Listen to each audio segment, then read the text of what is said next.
이 대표에게 성상납을 했다고 주장하고 있는 김성진 아이카이스트 대표, 엊그제 경찰 조사를 받았습니다. 성접대가 있었다고 주장하는 당일에 카드 내역과 일정표를 경찰에 제출을 했고 또 이 대표로부터 박근혜 전 대통령의 시계도 받았다, 이렇게 말했습니다. 이와 함께 이준석 대표가 박근혜 전 대통령과의 만남을 돕겠다면서 형님처럼 모시는 국회의원과 기업인을 거론했다고 하는데요. 이준석 대표는 이 모든 게 사실이 아니라며 강하게 부인하고 있습니다. 직접 들어보시죠. 2013년 7월 11일하고 7월 18일 것까지밖에 못했는데 저희가 우리가 리스트 정해준 게 2014년 12월 20일까지 한 열 몇 번인데 지금 수사기관, 그러니까 경찰에서 제시한 게 2016년까지거든요. 그래서 다 합치면 한 20몇 번이에요. 밥을 먹으면서 대통령을 모실 수 있는 방법에 대해서 그럼 네가 좀 생각을 해봐라, 방법이 있느냐 했더니 이제 구체적으로 2명의 사람을 들이대면서 어떤 사람을 통해서 자기가 어떻게 힘을 써보겠다 안내를 했고, 2명 중 1명은 형님처럼 모시는 국회의원이라고 했고 1명은 밖에 계신 기업가더라고요.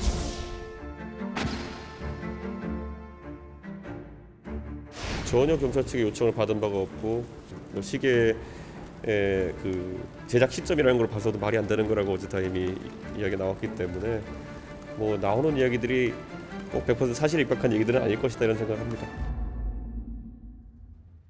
네, 20차례 이상 접대했다는 김성진 대표, 그러게요. 그리고 그게 아니라는 이준석 대표, 이렇게 엇갈린 주장을 하고 있는데요. 이승훈 변호사님, 이 상황 자체가 좀 이준석 대표한테는 계속 부담이 되지 않을까요?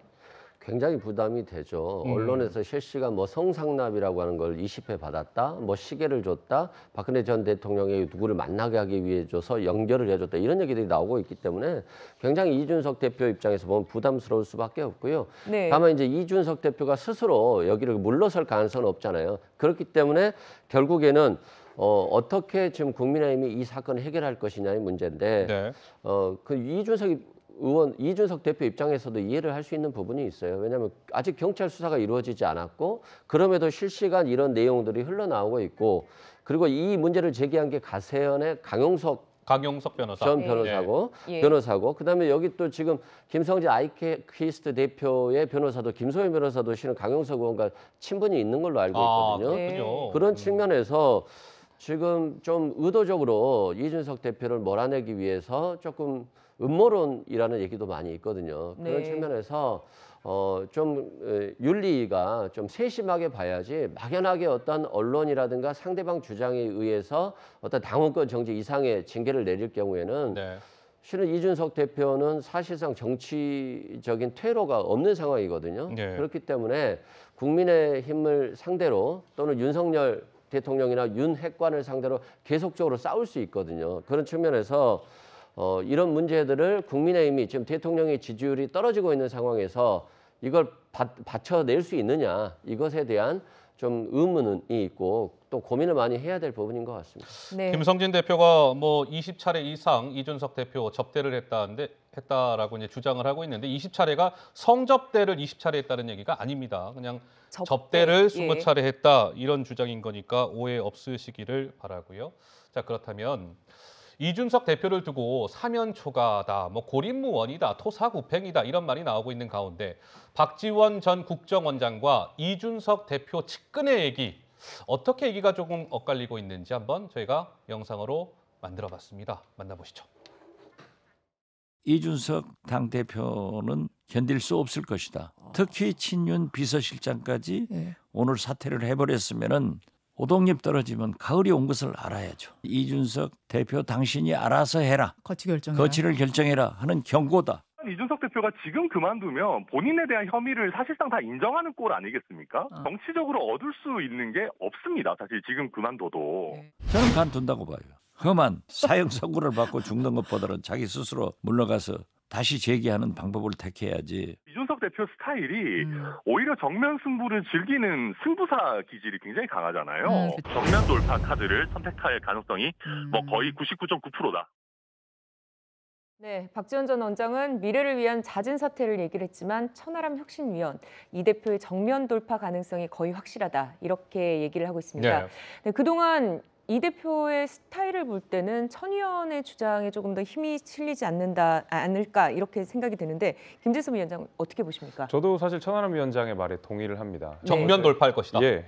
왜냐하면 어제 이준석 대표가 뭐 언론사에서 했던 인터뷰 내용 중에 제가 굉장히 좀 유심히 들었던 내용이 뭐였냐면 당대표는 윤리위를 해체할 권한이 있다라는 말도 분명히 했었거든요. 예, 네. 저희가 뭐 다음 내용이 있긴 네. 합니다만 어쨌든 네. 말씀하시죠. 예. 그러니까 그 얘기는 뭐냐면 사실은 지금 이 결정이라고 하는 것 자체가 그다음에 윤리위 결정이라는 것 자체가 어떤 사실에 입각해서 판단을 한다기보다는 다분히 정치적인 이유로서 이것을 윤리위가 다루고 있다라는 것을 저는 간접적으로 시사한 거라고 생각하거든요. 네. 당연히 이준석 대표 입장에서는 지금 어떤 형사적 입증 절차가 완료되지 않은 상황 속에서 윤리위의 결정이 나버리는 것 자체가 납득하기 굉장히 어려울 겁니다. 그러면 이준석 대표 입장에서는 당연히 정면 돌파라는 카드를 꺼낼 수밖에 없고 이준석 대표에 대해서 박지원 전 원장은 사망 선고를 받느니 자진 사퇴를 하는 것이 낫다라고 하는데 더 험한 꼴 보기 전에 그럼요. 물러나야 예. 된다. 근데 뭐 이런 얘기죠. 저는 사실 여기서 이준석 대표가 사퇴를 하고 물러나 버리면 그거야말로 저는 사망 선고라고 생각하거든요. 그거야말로. 오히려. 네. 왜냐하면 이준석 대표는 정말 힘 한번 써보지 못하고 무능력한 대표로서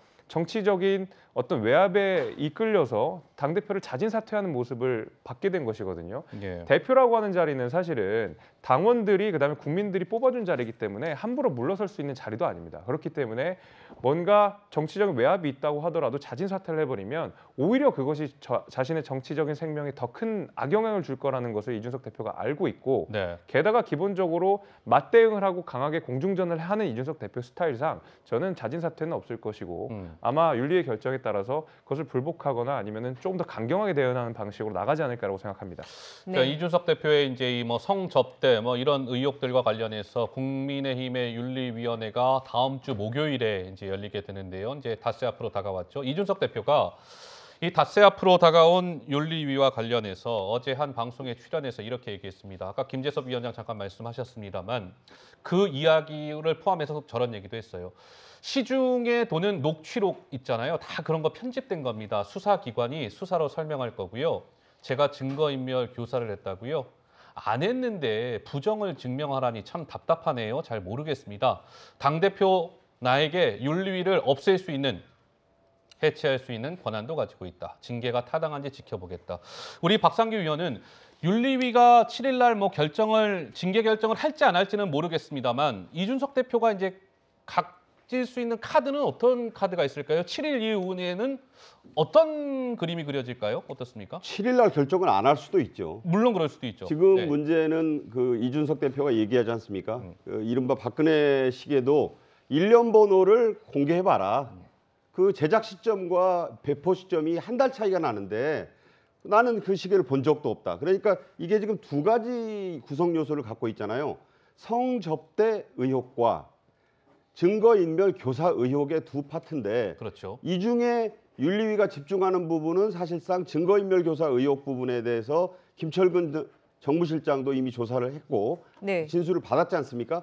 그 중에 하나에만 걸려도 이준석 대표는 뭐 발목줄에만 걸려도 이게 지금 치명상을 입을 가능성이 있어요. 네. 그러니까 아까 김재섭 위원장 얘기대로 내가 수사기관에 의해서 그 어느 것 하나 메시지의 내용뿐만 아니라 메신저의 신뢰성까지 다 검증을 받아서 네. 그 사람이 얘기한 것은 전부 내가 다 그렇게 했다고 하는 건데 나는 100% 이걸 부인하고 있으니까 그중에 뭔가 팩트로 입증이 되면 내가 기꺼이 물러나든지 그 내상을 감당하겠지만 그게 아니라면 이 메신저의 신뢰성에 문제가 있는 거 아니냐 이렇게 좀 강력히 맞서는 거 아닙니까? 예. 윤리위가 수사기관의 결정까지 다 보고 난 뒤에 결정할 수는 없겠지만 네. 여론은 양쪽을 다 주시하고 있는 거예요. 과연 누구의 말이 팩트에 기반한 주장을 하고 있는 것인가? 한 사람은 동쪽이라 하고 한 사람은 서쪽이라 완전히 하는데 엇갈리고 있으니까. 네, 중간에 네. 있는 유권자인 또 여도 야도 아닌 중간층 무당파의 국민들까지도 이 사건을 예의주시하고 있거든요. 네. 지금 경제가 엉망입니다. 퍼펙트 스톰을 맞아가지고 지금 민생 경제뿐만 아니라 고물가 지금 3고 현상의 퍼펙트 스톰을 맞고 있어서 지금 죽겠는데. 네, 뭐 지금 여당 안에서는 이런 내분으로 큰 선거를 2번 이긴 대표를 몇 년 전에 일로 이렇게 하는데 맞다. 그것이 사실이라면 마땅히 대표가 책임을 져야 되지만 사실이 아니라면 도대체 집권 여당은 뭘 하고 있는 거냐. 이렇게 지금 엄중히 따져먹고 있는 거 아닙니까? 예. 따라서 이 윤리위의 결정이 7월 7일 뭐 몇 시에 딱 내려진다고 보기도 어려울 것 같아요. 또 이게 만약에 그런 곤혹스러움에 빠지면 또 연기합니다. 그러면 이제 국민들은 이중 짜증에 빠지는 거예요. 도대체 왜 느려서 도대체 국민들을 지치게 하고 이게 도대체 뭐 하자는 싸움이냐. 네. 우리는 지금 하루하루 문 열고 나가면 지옥과 맞닥뜨리고 있다. 이런 얘기를 듣습니다. 네, 이렇게 당 내부가 소란스러운 사이 말씀하신 것처럼 국민의힘의 지지율은 한 달 새 5%포인트나 빠졌습니다. 네, 이승훈 변호사님, 이렇게 내용 상황이 길어질수록 지지율에 부정적이지 않을까 이런 생각이 드는데요. 그렇습니다. 일단 정치적으로 보면 왜 도대체 저렇게 정권 초에 집권당의 여론이 떨어지고 대통령의 지지율이 떨어질까 이것에 대한 고민이 있는데 결국에는 이준석 대표가 혁신위를 냈잖아요. 그래서 공천 시스템을 혁신하겠다라고 했는데 거기에 대해서 오히려 윤핵관 쪽에서는 반대를 하고 있거든요. 결과적으로는 공천권을 둘러싼 권력 투쟁이 좀 시작된 게 아니냐. 그리고 이게 국민들께 좀 실망을 가져다 줬다 이런 생각이 들고 두 번째는 인사 문제에 있어서 인사 문제. 네. 한동훈 장관이 법무장관이지만 과거에 식물총장이라는 말들을 윤석열 대통령이 많이 했잖아요. 예. 그런데 검찰 인사를 3번이나 한동훈 장관이 검찰총장 없는 시기에 했어요. 그런 측면에서 그러면 검찰총장이 임명되더라도 식물총장이 되는 거예요. 지휘권을 행사하기가 상당히 어렵다. 그리고 또 인사검증단을 법무부에 주지 않았습니까? 그래서 네. 경찰청장도 법무부에서 인사를 관리하고 검증하고 대법관도 검증하고 관리한다는 측면에서 예. 정말로 이게 권력 분립이 제대로 설 수 있을까에 대한 그런 우려가 있는 거고 또 경제가 굉장히 어렵잖아요. 고금리, 고환율, 고유가 이렇게 경제가 많이 어려운 상황에서 대통령이 어떤 정치적인 메시지보다는 경제적인 메시지를 많이 내줘야 되는데 그것에 대한 메시지가 별로 없고 또 추경호 경제부총리 같은 경우도 뭐 메시지를 내고 있습니다만 메시지에 좀 힘이 실리지 않은 측면에서 경제 분야에 대해서도 윤석열 대통령이 잘할 수 있을까에 대한 좀 의문을 갖고 있고 예. 뭐 이런 측면에 문제들이 많이 있고 이것들이 국민의 여론조사에서 분명히 드러나고 있거든요. 이 부분을 윤석열 대통령이나 집권당이 지금 권력 투쟁에 앞장서기보다는 좀 경제 분야에 있어서 더 신중하고 국민들을 배려할 필요가 있다 이렇게 생각됩니다. 그러니까 네. 아까 우리 한 앵커가 이제 국민의힘 지지율이 하향 곡선을 그리고 있다라고 얘기를 줬는데 윤석열 대통령의 지지율 그래픽이 아까 잠깐 지나가긴 했습니다만 지금 보세요. 6월 첫째 주 윤석열 대통령의 지지율이 53%였습니다. 그런데 지난 금요일이죠. 금요일이니까 어제네요.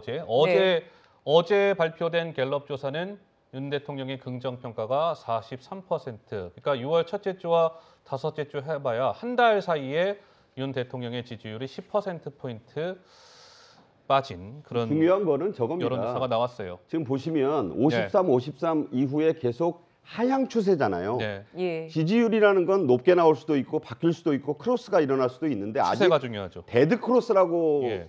명확히 뭐 장대 음봉 난 거 아닙니다.